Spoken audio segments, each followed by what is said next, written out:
Job അധ്യായം 10. എൻ്റെ ജീവിതത്തെ ഞാൻ വെറുക്കുന്നു. എൻ്റെ പരാതികൾ ഞാൻ ഉച്ചത്തിൽ വിളിച്ചു പറയും. എൻ്റെ മനോവ്യഥയിൽ നിന്ന് ഞാൻ സംസാരിക്കും. എന്നെ കുറ്റം വിധിക്കരുതെന്നും എന്നെ എതിർക്കാൻ കാരണമെന്തെന്ന് അറിയിക്കണമെന്നും ഞാൻ ദൈവത്തോട് പറയും. അങ്ങയുടെ സൃഷ്ടികളെ പീഡിപ്പിക്കുന്നതും നിന്ദിക്കുന്നതും ദുഷ്ടൻ്റെ പദ്ധതികളെ അനുകൂലിക്കുന്നതും അങ്ങേക്ക് യോജിച്ചതാണോ?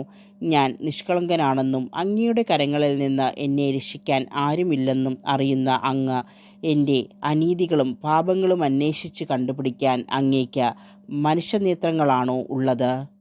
മനുഷ്യൻ കാണുന്നത് പോലെയാണോ അങ്ങ് ദർശിക്കുന്നത്? അങ്ങയുടെ ദിനങ്ങളും വർഷങ്ങളും മനുഷ്യൻ്റേത് പോലെയാണോ?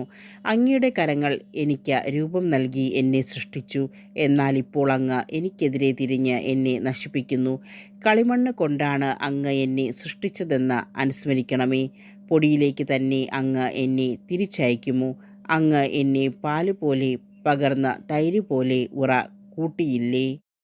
അങ്ങ് ചർമ്മവും മാംസവും കൊണ്ട് എന്നെ ആവരണം ചെയ്തു.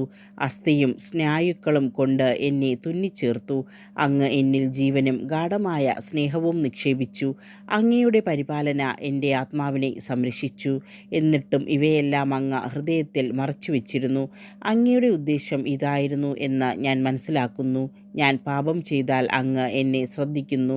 എൻ്റെ അതിക്രമങ്ങൾക്ക് എന്നെ ശിക്ഷിക്കാതെ വിടുന്നുമില്ല. ഞാൻ ദുഷ്ടനാണെങ്കിൽ എനിക്ക് ദുരിതം. ഞാൻ നീതിമാനാണെങ്കിൽ എനിക്ക് ശിരസ്സ് ഉയർത്താൻ സാധിക്കുന്നില്ല. അവമാന ബോധത്തോടെ ഞാൻ എൻ്റെ പീഡകളെ കാണുന്നു. ഞാൻ ശിരസ്സുയർത്തിയാൽ സിംഹത്തെപ്പോലെ അങ്ങ് എന്നെ വേട്ടയാടും. വീണ്ടും അങ്ങ് എനിക്കെതിരായി അത്ഭുതങ്ങൾ പ്രവർത്തിക്കും. എനിക്കെതിരെ അങ്ങ് പുതിയ സാക്ഷികളെ അവതരിപ്പിക്കും.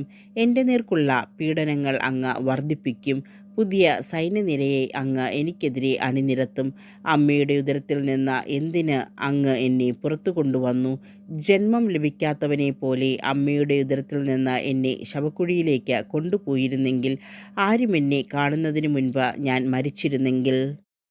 അന്ധകാരാവൃതമായ സ്ഥലത്തേക്ക് പ്രകാശം, പ്രകാശം തമസ് പോലെ ഇരിക്കുന്ന അന്ധകാരത്തിൻ്റെയും ശൂന്യതയുടെയും ദേശത്തേക്ക് ഒരിക്കലും മടങ്ങിവരാത്ത വിധം ഞാൻ പോകുന്നതിന് മുൻപ് എന്നെ ഏകനായി വിടുക.